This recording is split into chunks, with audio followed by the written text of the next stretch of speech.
Bear with me. I know this is going to sound crazy. 2 weeks ago, I woke up in a hospital bed. They told me I was in a car accident. I don't remember the crash, just a blinding flash of light. Since being discharged, things have felt, well, wrong. Not just slightly off, deeply off. Like the world is wearing a mask, and I'm the only one who can see the seams. Little things were off at first, easy to dismiss. But today, something happened. Something I can't explain. And now I know for sure, whatever this is, it isn't just in my head. This is real, and I'm scared as fuck. At first, nothing seemed too weird. I'd never spent a night in a hospital, so waking up in a sterile, fluorescent lit room was bound to feel unsettling.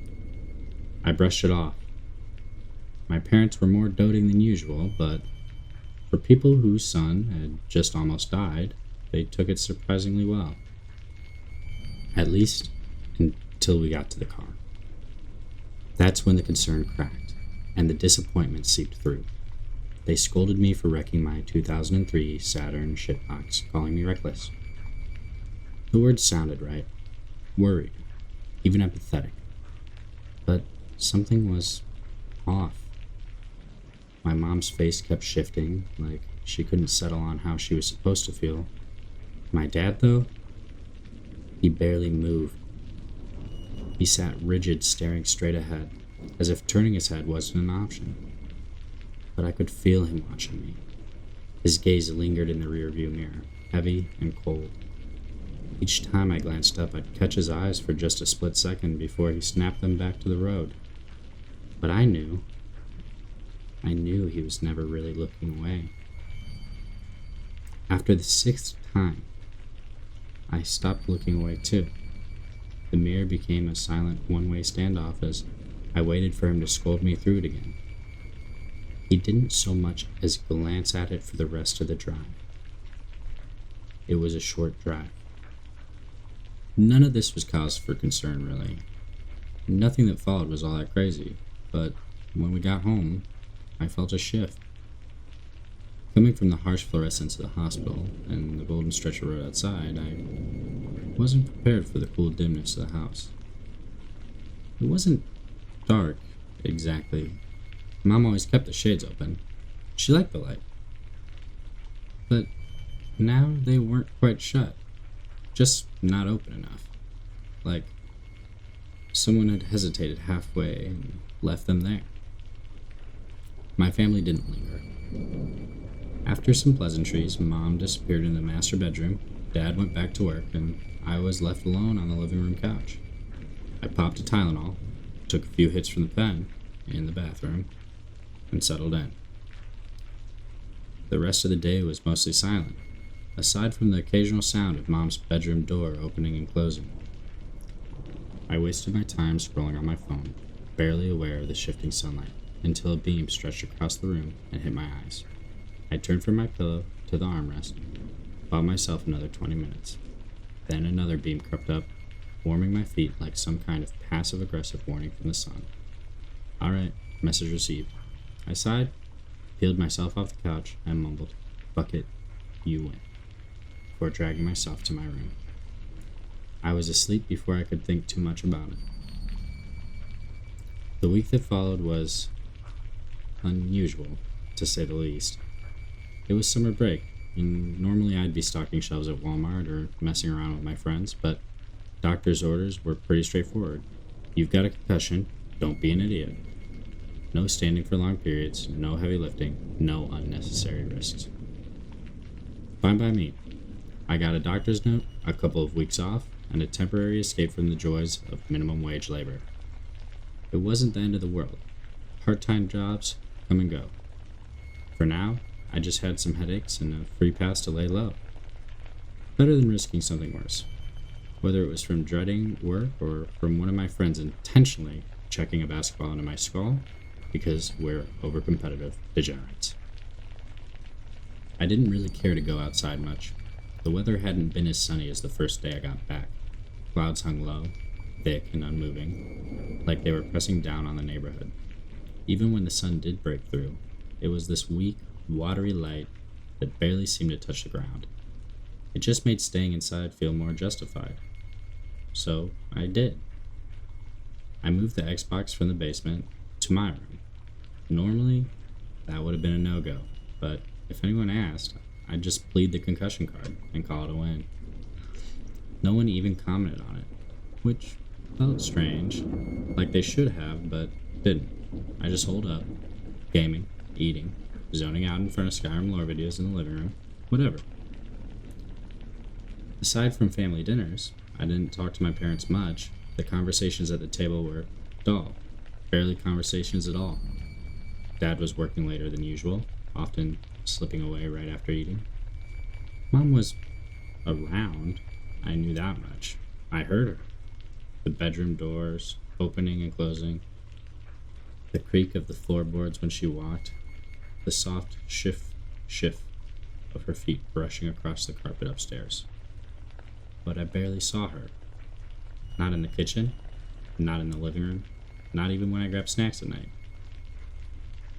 Come to think of it, I don't think I ever saw her downstairs, aside from dinner. Some groceries spoiled, which was weird because Mom was normally on top of that kind of thing. When I pointed it out, she took me shopping. That was actually kind of nice. I got way more say in what we stocked the fridge with than usual. That was a win.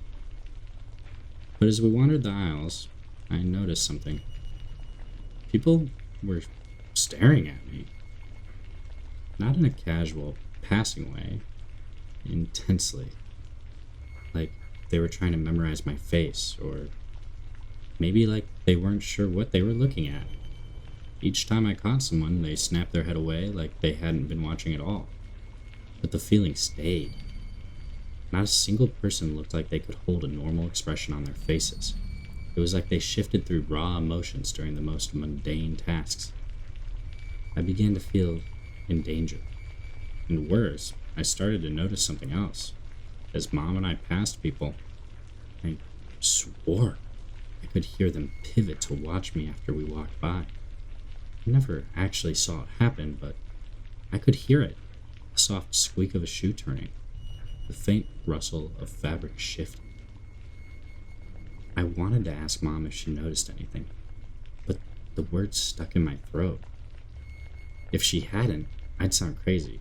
If she had, I didn't want to know. I tried to shrug it off.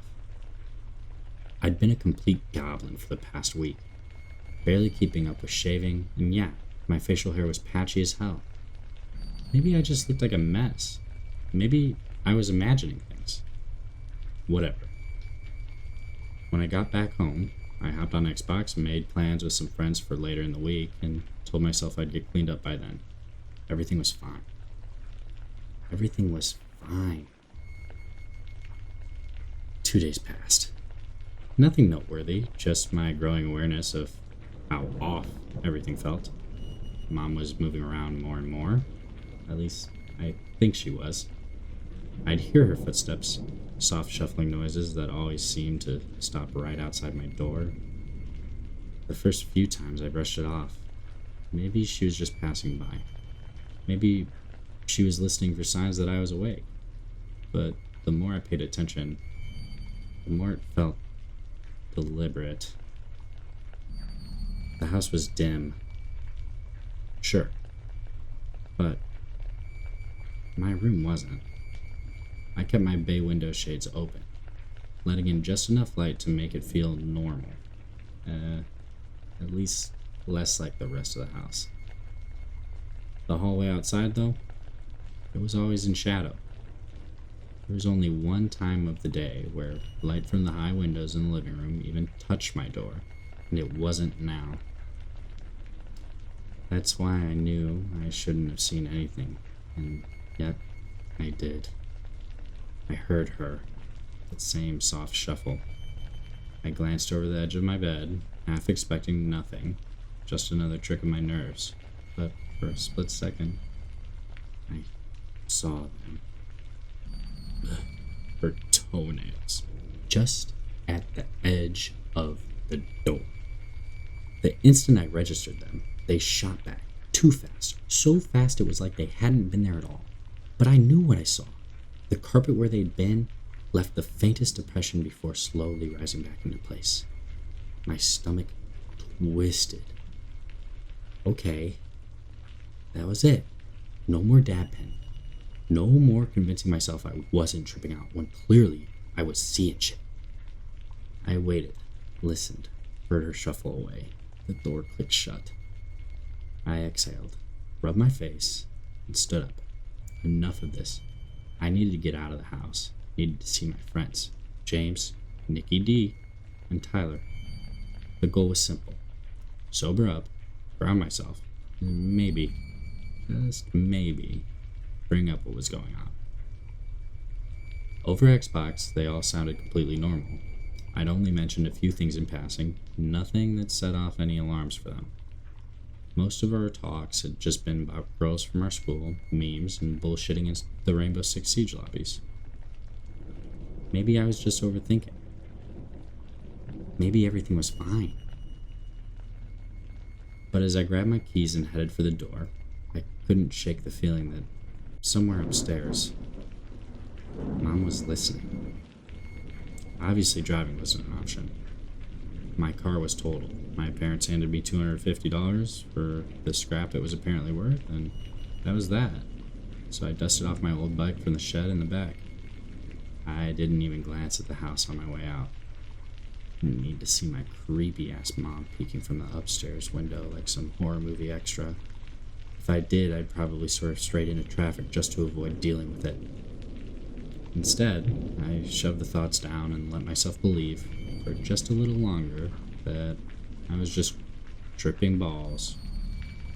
That was safer. That was better. Besides, my odds were good. I still had headaches.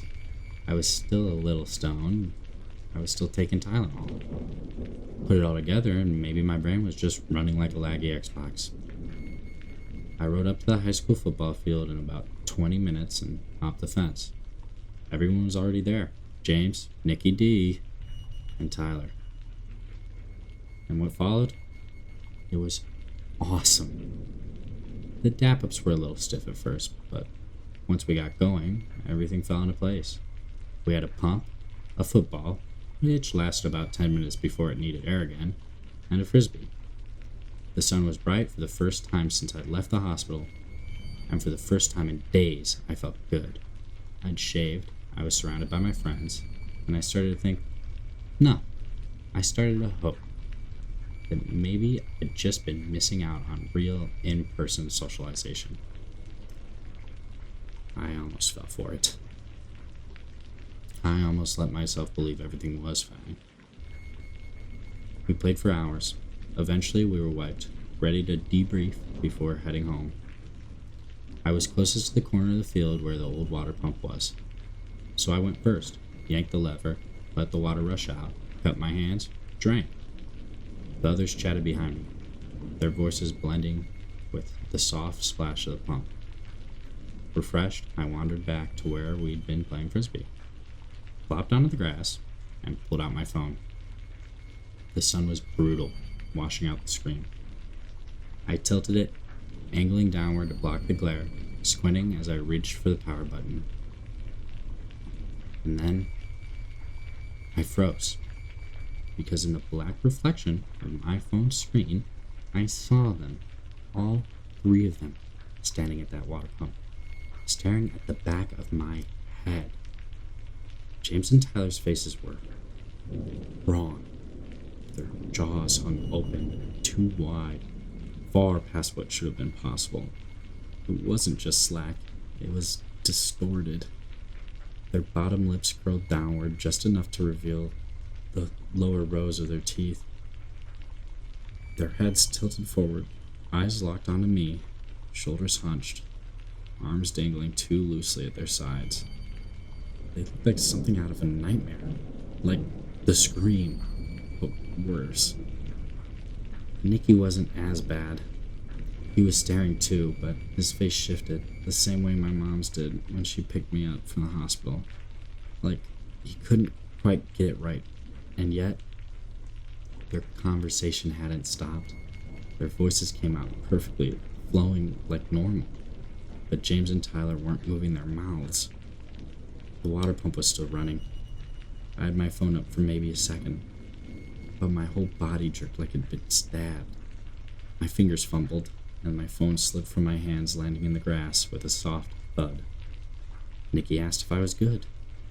I could barely think, barely breathe. Beads of sweat formed on my temples. I swallowed hard, forced a smile, forced the words out. Yeah, I'm great. And I turned to face them. Normal. They looked normal. Everything was normal. But my stomach twisted into knots because I knew what I saw. And for the first time since I got home, I realized I had nowhere to run. You sure you're good? I can't even remember who asked me that. Yeah, I'm good, man. My head's just pounding. I think I should go home. That part was true. It was pounding. Nicky frowned. You need a ride? Internally? Fuck no. Externally? Nah, bro. What? You like driving dudes around in your car or something? You into teenage boys? I got this. The other two laughed. The tension cracked just a little. We all started getting ready to part ways, but I dragged it out, paced around the cars, made jokes, tossed the football over the hoods, anything to stall. I kept stealing glances at the mirrors and windows, waiting for another glimpse at what was under their veils. Nothing. The first few times, I swear I saw their eyes dart away from mine in the reflections, like they knew what I was doing. Then it was just like they stopped looking towards me altogether. No matter how I angled myself, how fast I glanced, I never caught them like I had on the field. And yet, looking back, I can't shake the feeling like they knew exactly where I was looking. Like they had just found ways to stare at me from difficult angles without me ever catching their eyes. I'm just glad they let me go home. I don't know what the end goal is, but I feel like I'm being bled out, played with, before I'm eaten. Eaten. I managed to steady my breathing on the ride back. As I pulled up to my house, I veered towards the spare garage, an old, detached structure barely used except for storage. I figured I'd leave my bike in there for now, just so I wouldn't have to linger outside any longer than necessary. I wheeled up to the side door, gripping the rusted handle. The lock had long since been broken, and with a firm push, the door groaned open. Dust and stale air hit me first, the scent of old cardboard and forgotten junk. The space was dim, faintly illuminated by streetlights filtering through the grimy windows. I rolled my bike inside, careful not to trip over scattered tools and warped furniture, when I froze. In the center of the garage, right where it shouldn't be, was my car. Perfectly intact, not totaled, not even scratched. My breath caught in my throat. I took a slow step forward, fingers brushing the hood. Bold, real, tangible. The last I'd heard of this car, I was being told it had been wrecked, scrapped. My parents handed me the $250 and said that's all it was worth. So why was it here? I circled to the driver's side and peered inside.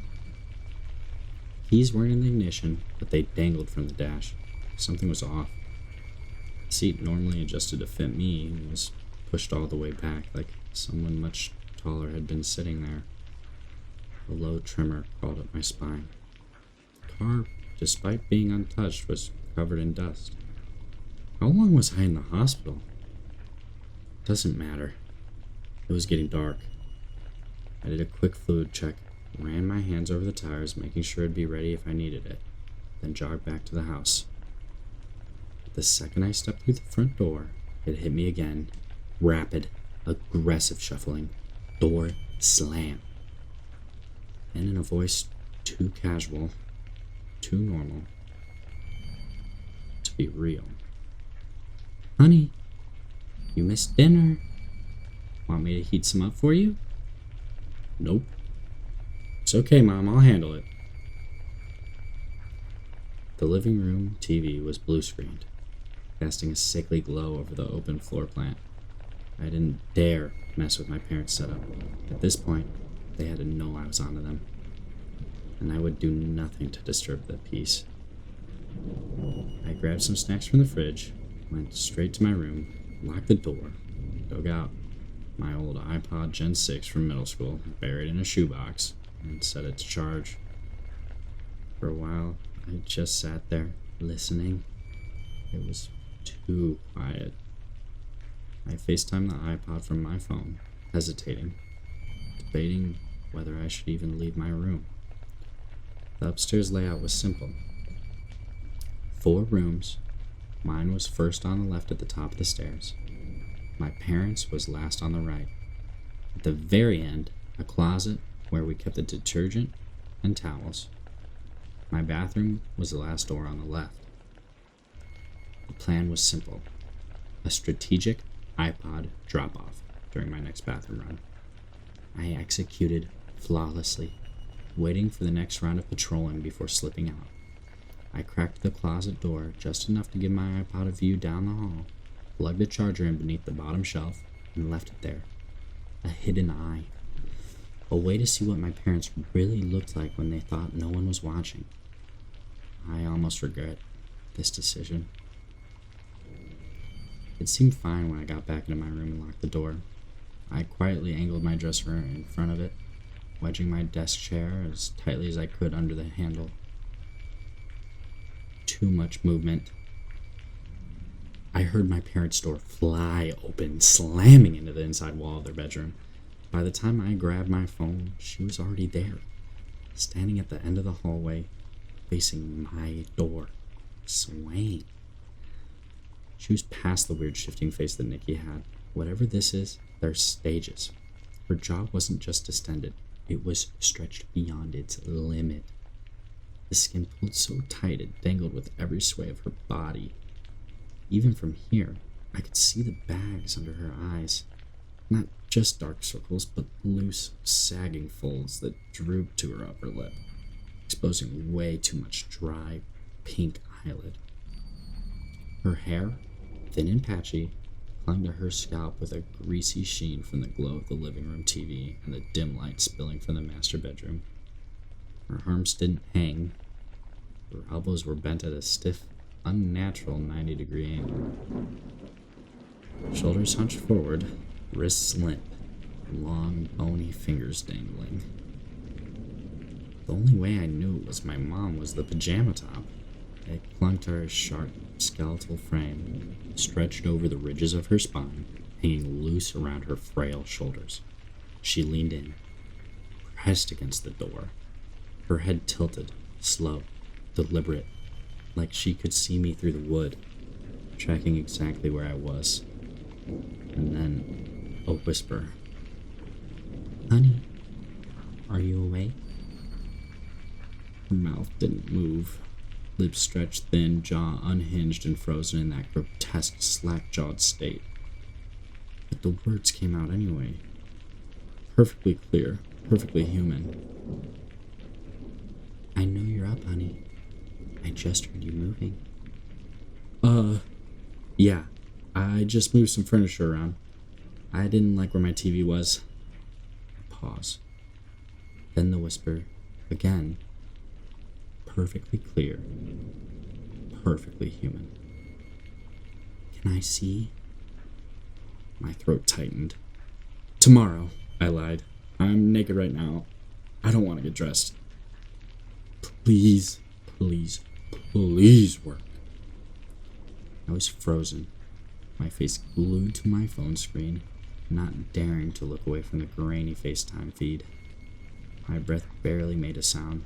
Then finally, "Okay, tomorrow then." As she spoke, something shifted in the farthest, darkest corner past the stairs. At first, I thought it was just a shadow, but then an arm, thin, brittle, dangling down from the ceiling like a puppet on cut strings. Another arm followed, then a body, slow and deliberate, lowering itself down the wall. My stomach turned to ice. Dad? Did he ever even leave the house? Was he already this far along when he picked me up from the hospital with Mom? None of it mattered. He moved with absolute silence, clambering up the stairs as Mom whispered one last time, "Good night, son. I love you." Then Dad shuffled past her.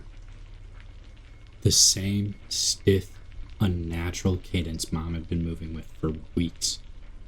If I weren't staring straight at him, I would have sworn it was still her.